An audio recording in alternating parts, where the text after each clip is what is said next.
La Bible dit, nous sommes bâtis sur le fondement des prophètes et des apôtres, et Jésus-Christ lui-même étant la pierre angulaire. C'est vrai que nous sommes dans une époque où il y a plein de confusion et nous ne savons plus réellement quelle est la vérité, qu'est-ce qu'il faut croire et qu'est-ce qu'il faut servir aux enfants de Dieu. Je reviens sur notre émission que j'avais commencée depuis l'année passée sur Rendez-nous la lumière. Parlons toujours des fêtes. Je voulais revenir sur la Saint-Sylvestre, la veillée du 31 décembre. C'est vrai que parmi nous, beaucoup de pasteurs ont changé de nom, la traversée, veillée de telle chose prophétique, ceci, cela, mais le fond, il reste le même. J'ai commencé par un verset, bâti sur le fondement des apôtres et des prophètes. Alors, un fondement est un enseignement.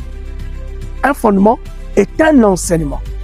Et cela veut dire que nous sommes bâtis, ou nous levons sur l'enseignement des apôtres et des prophètes.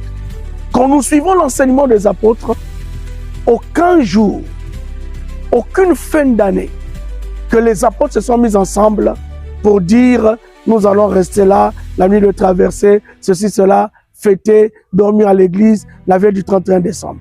Non. Dans l'enseignement des prophètes aussi, rien. Je me demande où est-ce que l'église a trouvé cette coutume. Et malgré que quelques pasteurs est en train de prendre la peine d'enseigner, de dire, mais les nouvelles appellations arrivent, nuit de traversée, ceci, cela, nuit de ceci, prophétique. Il n'y a rien de prophétique dans cette nuit. Cette nuit, c'est la Saint-Sylvestre. Et l'Occident, c'est bien que c'est la Saint-Sylvestre. L'Église catholique aussi, c'est bien que c'est la Saint-Sylvestre. Et eux, quand ils partent à l'église le soir pour leur veille de prière, ils savent qu'ils partent invoquer Sylvestre. Parce que ce pape de l'an 335 a été canonisé. Et quand quelqu'un est canonisé dans l'église catholique, il devient un saint. Et il y a un jour où on le vénère. Et ce jour, c'est le 31 décembre. Oui, certains vont me dire, mais on doit aller rendre grâce à Dieu. Parce que non, nous rendons grâce à Dieu tous les jours. C'est par là que l'apôtre Paul va nous dire prier sans cesse.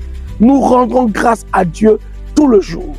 Tu peux rendre les actions de grâce à Dieu le 1er, le 2, le 3 et toute l'année. Spécialement à la fin de l'année, oui,